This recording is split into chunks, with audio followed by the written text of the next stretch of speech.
Hello, Allie and Nick. Hi. So we finally decided to listen to the album that you recommended, Boys and Girls of America by The Hold Steady.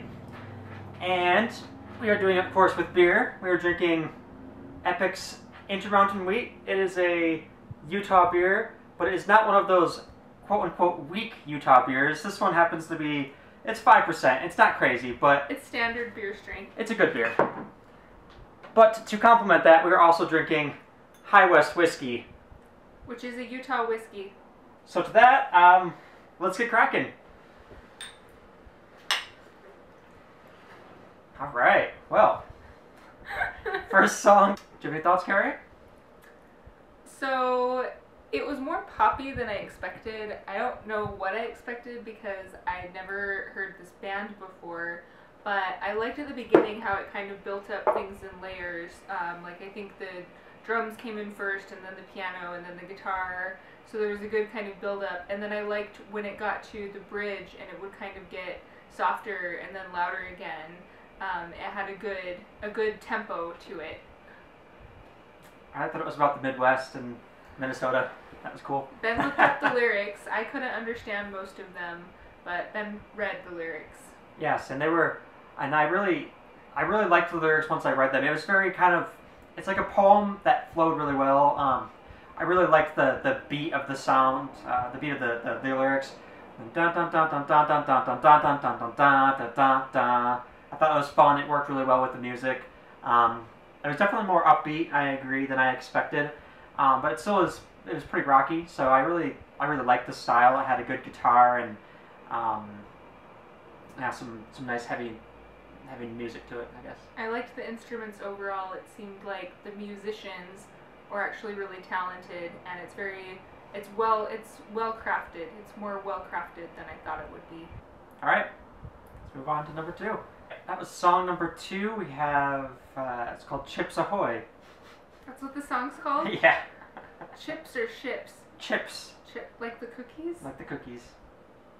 I liked the whoa, whoa, whoa. Yeah.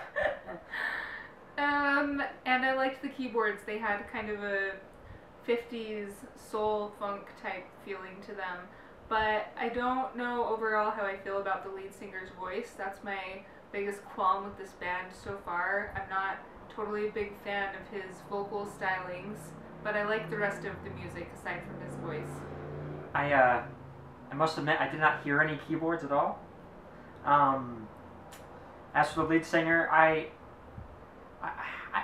kind of in between on his voice. I think I actually might kind of like it, but on the same side, it is very difficult for me to understand what he's saying, which maybe isn't saying much because it's always difficult for me to understand what people are saying when they sing. I was just going to say that.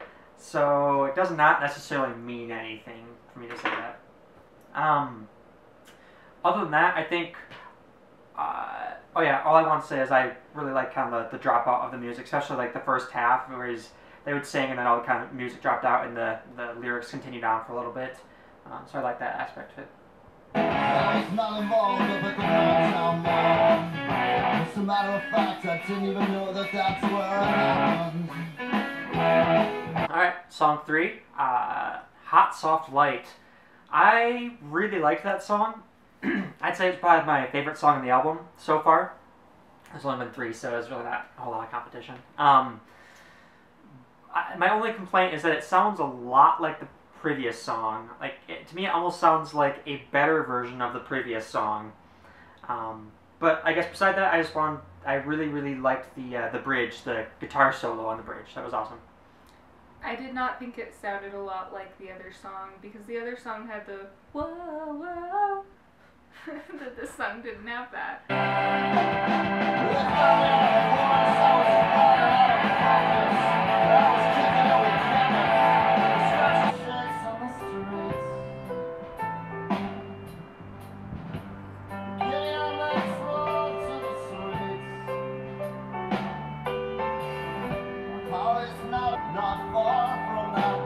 This time we decided to do 2 songs at once, and less recording and whatnot. Song number 4 was kind of forgettable to me. I really like the cool guitar solo once again, but I kind of felt I needed a break from his voice at that point. After, like, even during song 4, I was like, all right, it's really intense, and I need a break.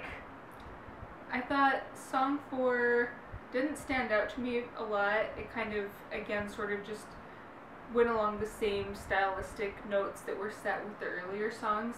But when we got to song 5, I started to become more interested in this album as a whole because it had a different feeling to it. It didn't blend in with everything else. And Allie and Nick, I'm sorry if you hate me for saying this, but I've been thinking this since the first song, that the singer of this band reminds me of the singer from Counting Crows. And I actually really like Counting Crows. I don't know how you guys feel about them, but this guy kind of reminds me of the singer from Counting Crows if he had a really bad cold or something. I think you specifically mentioned Round Here. Round Here. Yeah, it specifically mentioned. It specifically reminded me of Round Here, as Ben said. I could absolutely see that. So I think you should listen to that song and then listen to First Night after that. I guess my only thoughts to further that were just that it was a very well needed slow song. It did tie the album together. I like that a lot. I do kind of feel like it could have come one song earlier though, just because it was. Song 4 was getting a little intense, a little similar to everything else, and then Song 5 kind of broke it up, which was good. So, anyways, though, so far I'm liking it. So far I like this album quite a bit.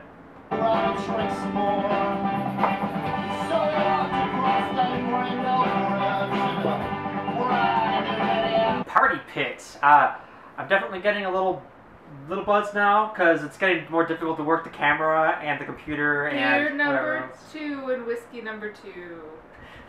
So, Carrie, what'd you think about the song?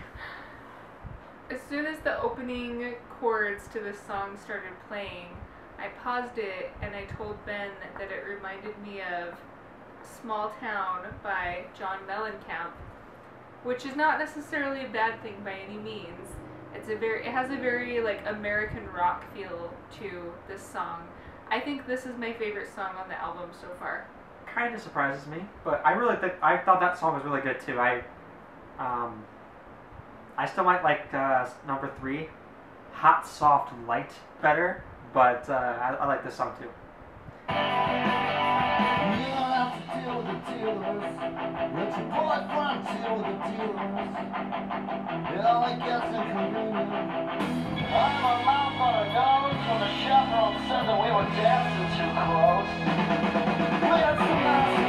To number 7, You Can Make Him Like You, and number 8, Massive Nights.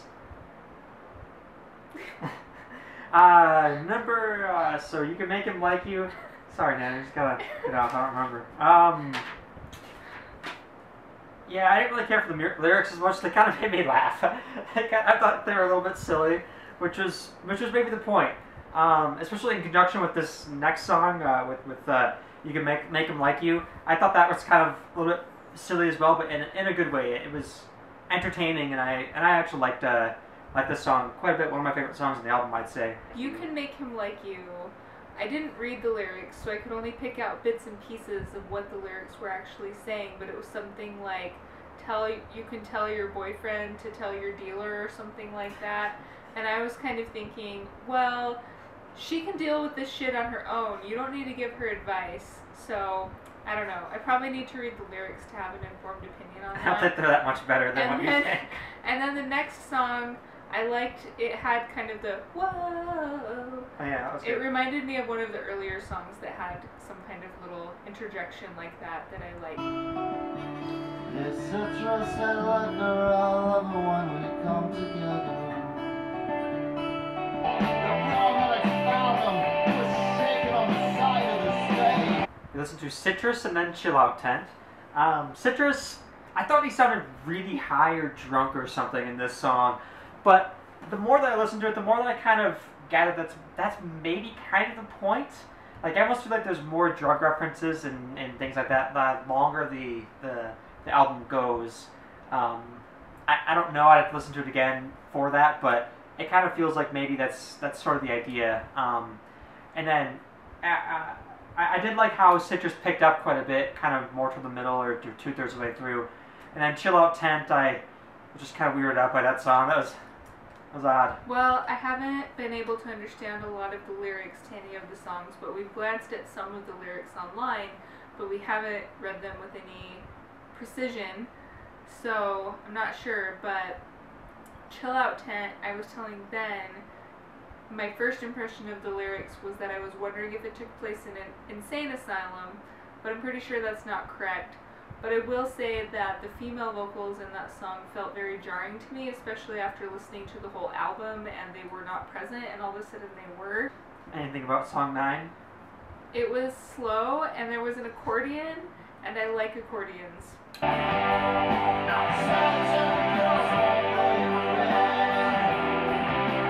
well, Southtown Girls, it started really well. I really liked how it was going. Then it kind of just kept on keeping on and kind of started to get a little repetitive, I think. But in general, I think I liked the song quite a bit. I thought it was a good way to close the album. Yeah. It tied in some of the musical themes that we saw throughout the earlier songs. And I think we should talk about our overall impressions since we're done.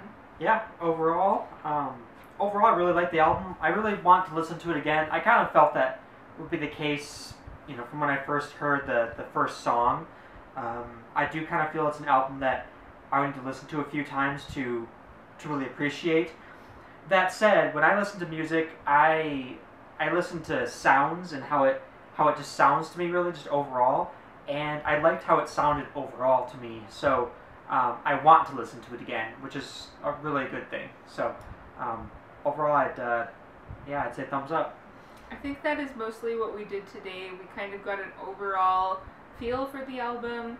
I think both of us would like to actually look more at the lyrics, because it's hard to get a full opinion on the album when you can't necessarily understand everything that's being said. We glanced through a few of the lyrics, but it would be nice to understand those more in depth. And I liked that it was a digestible album. It's a good length. The songs are a good length. My biggest problem is his voice. I'm still not sure that I really could get to the point where I enjoy his voice. His voice is a little bit harsh for me, but I really like the rest of the music. I like the instruments in the background, and I like the band as a whole. Okay, but the singer is a kind of important part of the band as a whole. Yeah, Carrie often says that about certain people's voices, so I think I could see that.